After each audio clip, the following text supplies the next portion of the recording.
네, 오늘도 시장에 떠오르고 있는 다양한 매크로 이슈들 짚어보면서 시장 전반적인 투자 전략 세워드리도록 하겠습니다. 매크로인사이트 주현수 한국금융연수원 교수 모셨습니다. 교수님 안녕하세요. 네, 반갑습니다. 안녕하세요. 네, 지금 시장이 너무나 강합니다. 미증시보다 우리 시장이 더욱더 가파른 상승을 보여주고 있는데 시장 상승에는 여러 가지가 있겠죠. AI 산업이라든지 반도체가 있지만 무엇보다 막대한 유동성이 시장 전반을 좀 이끌고 있습니다. 우리 시장 예탁금이 102조 원을 넘기면서 사상 최고치 기록을 했고요. 글로벌 증시를 봤을 때는 118조 달러, 역시나 사상 최고치입니다. 이러한 막대한 유동성 언제까지 이어질까요?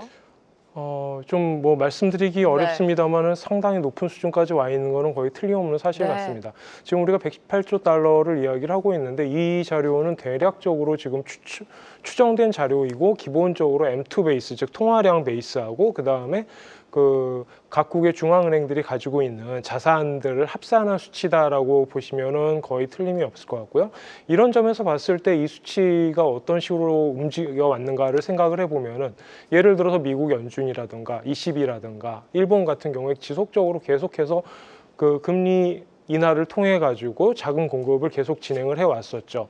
여기에 중국도 계속 그 실물 경기가 좋지 않은 모습을 보여주면서 계속해서 금리 인하를 해 왔었단 말이에요. 그래서 이제 그런 부분들 때문에 계속적으로 그 유동성이 확대되는 그런 모습을 보여줬고요. 그 다음에 연준이 가지고 있는 그 자산과 관련된 이슈에서도 QT를 통해 가지고 실제적으로는 시장의 유동성을 어느 정도 흡수하는 모습을 보여줬습니다만 이게 작년 9월이었죠. 이제 슬슬 한계에 닥치기 시작하면서 12월부터 QT를 종료하는 그런 모습을 보여주기도 했습니다. 미국의 경우 작년 세 차례 금리 인하를 했고 모기지 채권 매입을 실시를 하면서 시장의 유동성을 많이 불어넣어준 것 같아요. 이 효과를 얼마나 보셨습니까? 지금 중국도 그렇고 일본도 그렇고 계속해서 적극적인 유동성 확대에 나서고 있잖아요. 그 작년 12월까지만 하더라도 일단 금리 인하가 한 번 더 이루어졌고 그다음에 조금 전에 말씀하신 것처럼 RMP가 있었고 그런 부분이 있었기 때문에 단기적으로 유동성이 증가했다라고 얘기를 할 수는 있겠습니다만 여기서 한 가지 조심해야 될 점은 금리 인하를 통한 유동성이 공급됐다라는 것은 틀림없는 사실이고요. 그다음에 두 번째, 그와 동시에 QT가 계속 진행이 돼 가는 과정에서 지불증기금을 통한 그 이른바 우리가 보통 파워머니라고 하는 그런 기준이 되는 통화량들은 어느 정도 조금 줄어드는 모습을 보여줬었단 말이죠. 특히나 자산을 중심으로 해서 이 부분이 계속해서 줄어들었었고 그것이 QT의 역할이었습니다. 그 과정에서 초단기, 보통 우리가 콜머니 아니면은 미국에서 얘기를 할 때는 페더럴 펀드를 이야기를 하는데 이 시장에서의 자금 경색 효과들이 조금씩 나타나기 시작하면서 실제적으로 단기 금리와 그 단기 금리들 간의 갭 차이가 나는 그런 그림을 보여드렸던 것을 기억하실 텐데요. 그런 현상이 나타났었기 때문에 계속해서 유동성을 확보해야 될 그런 필요성을 느꼈고 그에 따라서 단기적인 관점에서 RMP를 통해 가지고 자금을 추가적으로 공급해서 이런 식으로 문제가 되는 부분을 완화시켜줬다라고 이해를 해주시는 게 오히려 더 맞는 해석이라고 생각을 합니다. 자, 이렇게 미국도 미국이지만 최근 각국에서 엄청난 유동성을 풀고 있는데 빼놓을 수 없는 게 교수님 일본인 것 같습니다. 다카이치 총리가 말 그대로 압승에 거두면서 대규모 재정 확대가 공식화가 됐고요. 수치적으로 보면 122조 엔대 역대 최대 규모의 재정안 예산안을 내놨습니다. 자, 이렇게 된다면 BOJ, 일본 은행과는 조금 의견이 엇갈릴 수 있는데 이 부분 자세하게 좀 풀어주실까요? 실제적으로 이제 일본의 유동성에 대해서 이야기를 할 때 조심해야 될 거는 두 가지 정도가 있습니다. 첫 번째는 이제 일본 은행이 움직이고 있는 과정. 인플레이션을 인위적으로 올리고 명목임금을 상승시키고 그에 따라서 정상화시키기 위해서 금리를 올려나가는 과정에 있는 거죠. 그래서 4월에 금리를 한 번 더 올릴 것인가 올리지 않을 것인가 이 부분에 대한 초미의 관심사가 있는 거고요. 그렇다고 하더라도 BOJ의 관점에서 봤을 때 지금 유동성 굉장히 많이 풀려 있는 그런 상태가 될 겁니다. 그래서 그런 부분에서는 오히려 안정적인 모습을 보여주고 있다라고 이야기를 할 수 있을 것이고요. 그 다음에 두 번째로는 조금 전에 말씀하신 바와 같이 재정 적자가 확대되는 모습을 보이고 있다는 것이죠. 지금 뭐 네. 추정으로 해서 2026년에 122조 엔 정도를 이야기를 하고 있는데 계속해서 늘어가고 있는 건 사실이에요. 다만 여기에서도 한 가지 추가적으로 지적해야 될 점은 재정이 확대된다라는 것이 유동성을 공급하는데 과연 효율적인 방법이냐라는 거는 생각해 봐야 된다라는 거죠. 저희가 보통 유동성 공급을 이야기를 할 때 중앙은행 쪽에서 이야기를 하지 않습니까? 네. 왜 그런 형태가 나타나냐면 중앙은행은 통화를 직접적으로 공급해가지고 유동성을 팽창시킬 수 있는 그런 능력을 가지고 있기 때문이에요. 재정은 이와는 조금 다르죠. 재정은 소비에 지출한다라는 것은 틀림없는 사실이지만 이거를 지출하는 과정에서 재정 적자가 늘어나면은 금융상품의 공급이라는 측면에서 국채를 또 발행해야 되기 때문에 실제적으로 시장에 유동성을 공급한다라는 의미로 보면은 아무래도 통화 정책보다는 그 효율성이 떨어질 수밖에 없는 그런 부분이 있는 것이죠. 네, 지금 일본 정부 그러니까 다카이치 내각과 일본 은행의 방향이 좀 같이 갈 수 있을지는 우리가 끝까지 봐야 될 것 같고요. 일단은 지금 일본 증시만을 두고 봤을 때 해외 투자자들이 그렇게 몰린다고 해요, 교수님. 아무래도 다카이치 내각의 적극적인 확대 재정, 감세 정책까지 나오면서 유동성, 시장 상승에 대한 기대감이 반영이 된 것 같은데 2014년 이후 최대 해외 자금 유입이라고 합니다. 일본 증시 흐름은 어떨까요? 일본 네. 쪽에서는 계속해서 유동성이 공급될 거라고 기대를 해볼 수가 있을 겁니다. 우선 첫 번째로 확대된 재정이라는 이슈는 틀림없이 지출 측면에서 아무래도 계속해서 자금을 공급한다라는 그 이슈는 있는 거니까 그런 부분에서 자금 공급이 계속될 거고요. 그 다음에 두 번째, 통화 정책에서 봤을 때 결국 우리가 노멀라이제이션 이야기를 하는데 이때 우리가 가장 염두에 두어야 될 부분은 일본 시장은 엔캐리 트레이드죠. 그쵸. 아무래도 엔캐리 트레이드가 있고 이게 BOJ에서 금리를 인상시키게 되면 엔캐리 트레이드는 사실 외국으로 투자를 이끌어내는 그런 그 툴로 사용이 되지 않습니까? 그렇기 때문에 이게 일본 은행의 기준금리가 높아지게 되면 다시 언와인딩 될 가능성이 높아지고 언와인딩이 된다라고 한다면 외국에 나가 있는 자금들이 다시 일본의 국내로 자금이 유입된다라는 의미를 갖게 됩니다. 그래서 그런 부분을 따져본다면 확장된 재정 쪽의 측면이나 아니면 통화량의 회수라는 측면에서 전부 다 일본 경제 내부의 어떤 그 인플레이션 효과를 일으킬 여지가 있는 부분이고요. 그리고 재정 정책을 통해 가지고 실물 경기가 조금 더 개선이 된다라고 한다면 그러한 부분에서 나타날 수 있는 어떤 일본 기업들의 영업이익 확대라든가 수익성 향상 이런 부분들을 생각해 본다라면은 일본 시장으로의 어떤 자금 유입은 충분히 예상해 볼 만한 그런 이슈가 있죠.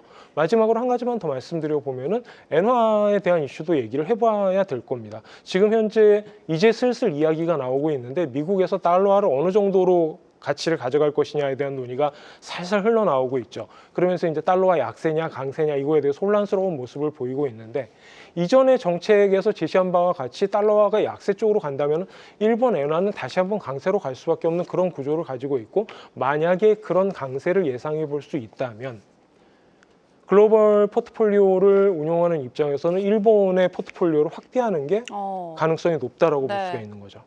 네, 일본의 자산 시장에 지금 막대한 유동성이 들어오고 있습니다. 앞으로 일본 증시도 좀 우상향으로 가지 않을까라는 기대가 있고요. 유동성에 대해서 우리가 짚고 있는데 이렇게 미국의 유동성이 많이 들어왔던 가장 큰 이유 중에 하나가 작년에 세 차례 금리 인하를 단행을 했잖아요. 근데 올해는요, 교수님, 그 금리의 방향이 많이 달라질 것 같아요. FOMC 의사록을 보셨겠지만 지금 금리 동결을 넘어서 인상에 대한 이야기까지 좀 나오고 있습니다. 이 부분 어떻게 해석하셨어요? 사실 그 부분이 제일 놀라운 부분이었다라고 맞아요. 이야기를 할 수가 있을 거예요. 지금 계속 한 번 더 금리 인하를 해야 되는 거 아닌가라는 이야기를 하고 있는 우린 그런 이런 얘기를 하고 상황에서 있었는데. 그런데 갑자기 그 FOMC 의사록이 나오면서 일부 의원들이 인플레이션 압력이 충분히 있으니까 그거에 대처하기 위해서 금리를 인상하는 것도 우리가 잠재적인 방안으로 제시를 해야 된다라는 거죠. 즉 반드시 지금 당장 금리를 올려야 된다라는 것은 아니지만 우리가 금리를 올릴 수 있다라는 것을 시장에 제시를 함으로써 시장이 이에 준비할 수 있는 시간적인 여유를 제공해야 된다라는 것을 시사하는 게 이번 의사록의 놀라운 점이라고 이야기를 할 수가 있을 겁니다. 그러면 우리가 기존에 이야기를 해왔던 FOMC에서 결정을 할 때 계속해서 이야기해왔던 그 듀얼 맨데이트에서 두 가지 의무 중에서 첫 번째, 인플레이션 압력이 강화되고 있고, 두 번째, 지금까지 계속 금리 인하를 얘기할 때 이야기를 했었던 고용 시장의 지표들이 계속해서 안 좋아지고 있다라는 이야기를 하지 않았나라고 생각을 해보실 수 있을 텐데요. 그 부분이 조금씩 개선되고 있다. 정확한 표현으로는 안정화되고 있다라고 이야기를 하고 있죠. 심지어 파월 의장이 당시에 그 인터뷰 과정에서 고용 시장 안정화에 대한 이야기를 하기도 했었습니다만, 그러한 점을 따져봤을 때 지금 현재 FOMC 위원들의 관점은 고용보다는 인플레이션 압력 쪽으로 조금 더 치우쳐 있는 듯하다라는 모습을 볼 수 있겠습니다. 그동안 연준 위원들이 고용에 집중을 했다면 이제는 인플레 물가 쪽에 좀 시선을 두고 있는 것 같습니다. 자, 이렇게 예상보다 빠르게 지금 당장 금리가 인상은 안 되겠지만 동결로 간다면 금리 인하 사이클이 종료가 된다는 거잖아요. 그러면 AI 기업, 이 적극적인 설비 투자를 나서고 있는 AI 기업에게는 어떤 영향을 줄까요, 교수님?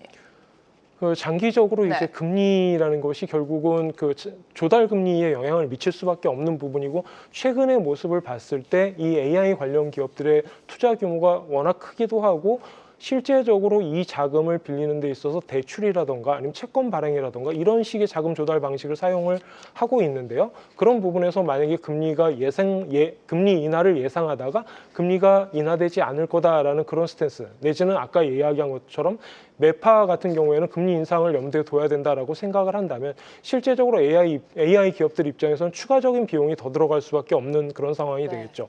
그리고 지금 사이즈들이 좀 상당히 크기 때문에 이런 부분에서도 영향을 미칠 수밖에 없을 겁니다.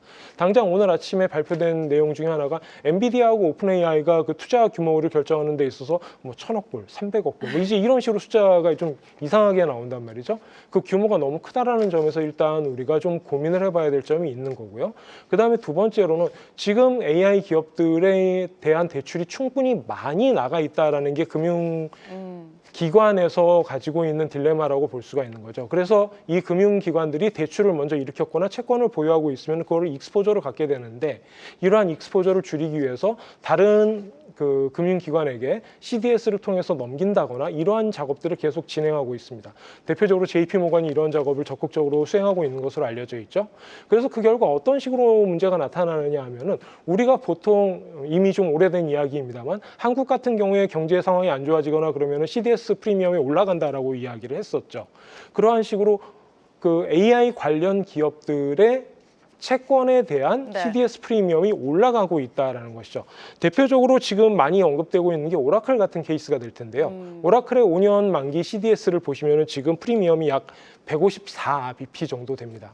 이게 어느 정도 수준이냐 하면은, 제가 비교를 해보기 위해서 국가별 CDS 자료를 좀 가져와 봤는데, 브라질이 128포인트 정도 128 베이시스 포인트 정도가 되고요. 그 다음에 터키가 219 베이시스 포인트 정도가 돼요. 한국 같은 경우에는 22bp니까 지금 여기에서는 아무런 의미가 없다라고 볼 수가 있겠죠. 결국 얘기하는 게, 우리가 오라클을 시장에서 그냥 단순하게 비교를 하고 있을 때 브라질이나 터키 정도의 수준으로 비교를 하고 있다라는 이야기가 되는 겁니다.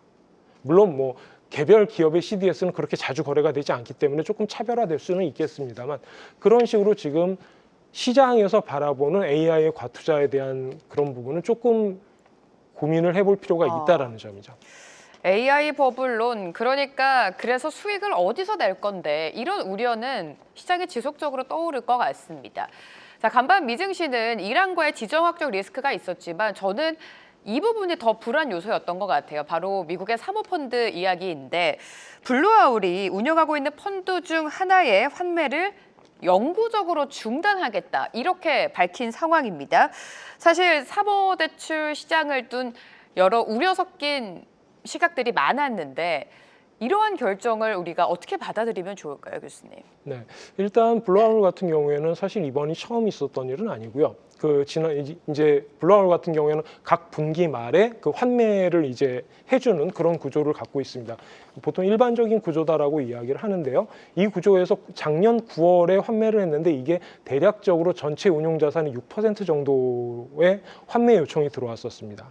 보통 환매 한도가 5%가 한도인데 그거보다 높았다라는 얘기죠. 그래서 이 부분에 이제 그 이슈가 생기고, 그 과정에서 이거를 어떻게 커버할 것인가라는 관점에서 기존에 상장되어 있던 펀드에다가 M&A를 하려는 그런 제안을 했는데, 이 부분도 그 실제적으로 상장되지 않은, 즉 합병의 대상이 되는 펀드의 약 20%의 손실이 난다라는 점이 알려지면서 이 부분을 이제 더 이상 진행하지 않기로 11월에 결정을 하고 그때 12월에 즉 분기 말에 다시 한번 환매를 하지 않기로 결정을 합니다. 그래서 이번 3월에 다시 환매를 해야 되는 상황이 됐는데 이때 이제 더 이상 환매를 분기별로 하지 않겠다라고 선언을 했고요. 그와 동시에 자산을 약 6억 달러 정도의 규모로 매각을 하고 이 대금을 받아가지고 기존에 투자를 한 사람들에게 약 자산의 30%에 해당되는 규모로 상환을 해주겠다라고 언급을 합니다. 네. 그리고 나서 앞으로는 펀드에 이익이 나거나 자산을 매각을 하거나 그런 특정한 일이 발생할 때에만 환매를 하겠다라고 선언을 해버린 거죠. 그래서 전체적으로 봤을 때는 이쪽에 즉 소매대출, 사모대출 시장이나 아니면 우리가 보통 ABF라고 얘기하는 대출 시장이 그렇게 규모가 큰 시장은 아니에요. 전체 규모로 봤을 때 2.3조 달러 정도 수준의 규모를 가지고 있고요. 그 다음에 대부분의 대출이 헬스케어나 아니면은 테크놀로지 쪽에 미들 레인지, 즉 중견 기업들을 네. 대상으로 대출을 해주는 그런 구조를 가지고 있습니다. 그렇기 때문에 이거 자체가 시장에 크게 어떤 시스테매틱한 영향을 준다라고 보기에는 아직 너무 빠르다라는 게 일반적인 생각이고요. 그 다음에 BIS 같은 경우에는 이런 부분에 어떤 사모대출 시장이 어떤 섀도우 뱅킹의 이슈가 있었기 때문에 벌써 몇 년째 꾸준히 이 부분에 대한 모니터링을 진행을 하고 있습니다. 네. 그래서 지금 당장 이것이 어떤 큰 문제를 야기할 것이라거나 아니면 뭐 우리가 2008년에 크게 당한 일이 있었기 네네. 때문에 이제 사실 사전에 조심하는 거죠. 이런 일이 있으면은 이걸 어떤 식으로 사전에 대응을 할 것이냐와 같은 부분들에 대해서 조심하는 거는 좋지만 너무 급하게 이 네. 부분을 공포에 질릴 필요는 없다라고 생각을 합니다. 인지하고만 있되 지금 당장 그렇게 크게 걱정할 필요는 없다라고 진단해 주셨습니다. 앞서서 뭐 이란에 대한 이야기도 제가 살짝 드렸는데 뭐 이란 지정학적 리스크가 나오고 있어요. 하지만 트럼프 대통령이 지금 공격적으로 압박을 하기에는 11월 중간 선거가 당연히 걸리겠고요. 트럼프 대통령 입장에서는 중간 선거뿐만이 아니라 아직 대법원 판결이 교수님 나오지가 않았습니다. 현지 시간 20일에 결정이 된다고 하는데 또 모르는 일이에요. 지연이 될 수도 있고. 근데 우리가 시나리오를 생각을 해야겠죠. 위법으로 판단이 된다면 트럼프 행정부에서 어떤 카드를 내놓을지. 네. 실제적으로 뭐 카드가 제시될 거는 많이 있습니다. 예를 들어서 무역법의 122조라든가 아니면 무역확장법의 232조라든가 이미 우리가 한번 싹 훑어봤었죠. 그 다음에 무역법의 301조, 우리가 보통 슈퍼 301조라고 네. 이야기하는 그런 것들을 통해 가지고 얼마든지 대체는 가능해요. 다만 문제는 뭐냐면은 이런 식으로 대체를 한다라고 치자. 하지만 만약에 대법원에서 이것이 불법 판결이 난다라고 한다면 첫 번째, 그러면은 그동안 2025년에 모았던 획득했던 관세는 전부 다 되돌려줘야 되는 문제가 남게 되고, 두 번째, 이것을 가지고 뭘 할까라고 고민을 하다가 보통 사람들에게 서브시디로 줄 것이다, 보조금의 형태로 네. 지급을 할 것이다라고 이야기를 했는데 그 부분을 못 주게 된다라고 한다면 이 부분도 문제가 될 수가 있겠죠. 아무래도 직접적으로 트럼프의 어떤 표심에 영향을 줄 수밖에 없는 그런 구조가 되니까요. 이런 식으로 흘러갔을 때 이게 다른 식으로 2026년의 관세는 다른 법률을 통해 가지고 커버가 가능하다고 하더라도 11월에 당장 정상적으로도 조금 이슈가 있습니다만 네. 정상적으로 중간 선거가 이루어진다면 이러한 어떤 관세에서의 관세 반환의 문제, 보조금 지불 중단의 문제 이런 것들이 나타난다라고 한다면 아무래도 지지율이 떨어질 수밖에 없겠죠. 그런 부분은 트럼프를 굉장히 당혹스러운 처지에 만들게 될 가능성이 높다라고 생각됩니다. 네, 저희가 오늘 글로벌 유동성에 대해서 좀 집중적으로 분석을 도와드렸습니다. 한국도 그렇고 뭐 미국, 일본, 중국까지 적극적인 유동성 투입의 사활을 걸고 있는데 자, 이렇게 유동성이 막대하게 들어오고 있음에도 불구하고 부진한 게 비트코인 시장이란 말입니다. 비트코인 시장, 이 코인 시장은 어떻게 예상하십니까? 비트코인 시장은 네. 사실 여러 가지 이슈가 있습니다만 지금 가만히 생각해 보면은 올해 들어서 아니면 작년 말부터 미국의 지수들이 그렇게 크게 약진하지 못하고 있다라는 점은 확실히 눈에 띄고, 우리나라가 더 좋죠. 그렇죠. 네. 그거는 이제 또 다른 이슈가 있는 네네네. 점도 있습니다만 거기다가 우리가 미국 시장에서 이야기를 할 때 AI 관련된 기업들의 고평가 문제 이런 부분이 있고 그다음에 두 번째 위험에 대한 위험을 충분히 반영하지 않았느냐. 있다라는 문제, 그다음에 트럼프 행정부 관련된 여러 가지 노이즈들 이런 부분들을 감안해 봤을 때 미국 주시장이 계속해서 그 상승세를 이어갈 수 있을 것이냐에 대한 질문들은 계속해서 나타납니다. 결국 이런 이야기가 나타나고 아까 이제 말씀하셨다시피 이란과의 문제와 같은 그런 지정학적 문제들을 생각해 봤을 때 투자자들 입장에서 위험을 추가적으로 떠안기는 쉽지 않은 상황이라고 봐야 되겠죠. 그렇다라고 한다면 비트코인이 대표하고 있는 결국 굉장히 리스크 러빙한 그 위험 추구형의 자산인데 그것보다도 위험 수준이 낮은 주식시장에서 이 부분이 그 위험에 대한 선호가 떨어지고 있다면은 비트코인 시장에서는 그거에 반응을 할 수밖에 없다라는 거죠. 그런 상황이 됐을 때는 실제적으로 비트코인에 대한 매력도는 굉장히 많이 상대적으로 떨어지게 될 겁니다. 두 번째, 항상 강조하는 거지만 펀더멘털 밸류에이션을 하기가 어렵다라는 측면이 있는 거고요. 그다음에 세 번째, 우리가 비트코인 시장이 2025년 초반에 왜 좋았는지를 생각해보면 ETF 관련된 부분들이 굉장히 많았잖아요. 그럼 여기에 계속해서 자금이 유입이 되고 있느냐라는 점을 봤을 때 지금은 더 이상 유입이 되는 것보다는 굉장히 부진한 모습을 보여주고 있습니다. 그렇다라고 한다면 실제적으로 주식시장과 연결되어져 있는 그 부분에서 자금의 유입이 들어오지 않는다라고 한다면 가상화폐 시장은 아무래도 주식시장보다 더 부진할 수밖에 없는 거죠. 최근 비트코인 코인 시장이 급락에 나오면서 많은 분들이 궁금해하셨습니다. 그래서 마지막 질문으로 드렸고요. 오늘 주현수 한국금융연수원 교수와 함께했습니다. 교수님 감사합니다. 감사합니다. 한국경제TV는 도약하는 한국 증시와 투자자 여러분을 응원합니다.